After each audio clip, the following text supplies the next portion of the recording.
हैं खून गरीब का पीने में, तो राम मंदिर या बाबरी का पक्ष नहीं मैं लाई हूँ। घायल भारत चीख रहा है, चीख सुनाने आई हूँ। परम आदरणीय महोदय सभापति, मंचासीन निर्णायक मंडल एवं वस्तुत मेरे प्यारे भाई और बहनों, आप सभी को युवा महोत्सव की हार्दिक शुभकामनाएं। मैं Leela Virasi government senior secondary school Kapuria से आज के इस युवा महोत्सव के अवसर में आतंकवाद एक विश्वव्यापी समस्या बन चुका है, उसके बारे में कुछ शब्द प्रस्तुत करने जा रही हूँ। यदि कोई त्रुटि हो तो अपनी छोटी बहन समझकर क्षमा कीजिएगा।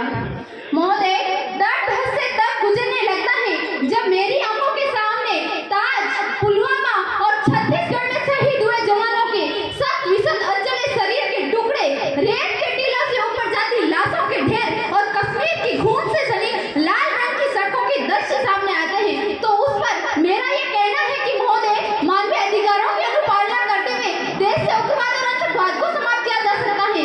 महोदय, अब तो हमारा तिरंगा झंडा भी हमसे ये पूछने लगा है कि क्या बात है भारत, आजकल भेड़ाने से ज्यादा मैं कफन में दफनाने के क्यों कहा मारा हूँ। हृदय तो उस दिन ही फट गया था जब बूढ़ी माँ अपने बेटे के चित्रों को देखकर बोली कि साहब, आप तो भर्ती में 1 इंच भी कम नहीं लेते हो और मैं यह आधा शरीर कैसे ले लूं।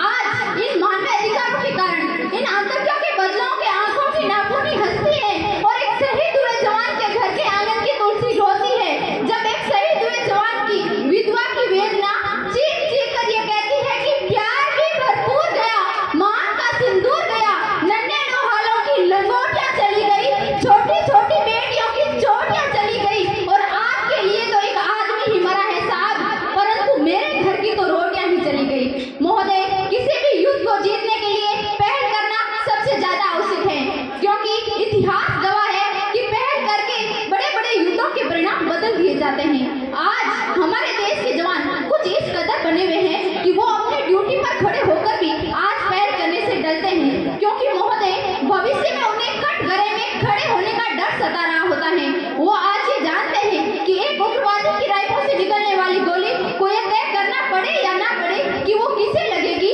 लेकिन हमारी राइफल से निकलने वाली हर गोली को यह निर्णय लेना पड़ता है कि वो चाहे किसी दोषी को लगे या ना लगे, परंतु किसी निर्दोष को नहीं लगनी चाहिए। यदि ऐसा हुआ तो ना तो ये समाज हमें छोड़ेगा और ना ही दिल का ताड़ बनाने वाली ये मीडिया हमें छोड़ेगी।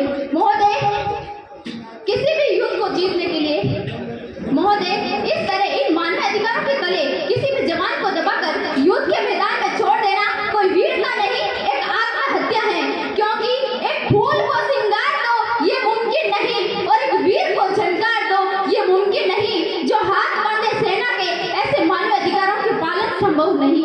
महोदय, आज सत्यनिष्ठा के मार्ग पे चलते हुए भी हमारे देश के जवान इन उग्रवादों, इन पत्थरवादों से डरते हैं, क्योंकि महोदय, वो ये जानता है कि एक उग्रवादी की राइफल की उसकी राइफल से निकलने वाली गोली अगर टारगेट को हिट नहीं भी करेगी तो भी 400 मीटर तक ही जाएगी, लेकिन बहुत सुंदर, जोरदार तालियों में स्वागत तो हमें अपने मौके से हाथ तक धोना पड़ सकता है। बहुत बढ़िया, बहुत धन्यवाद। जय हिंद, जय भारत। थैंक यू, जोरदार ताली।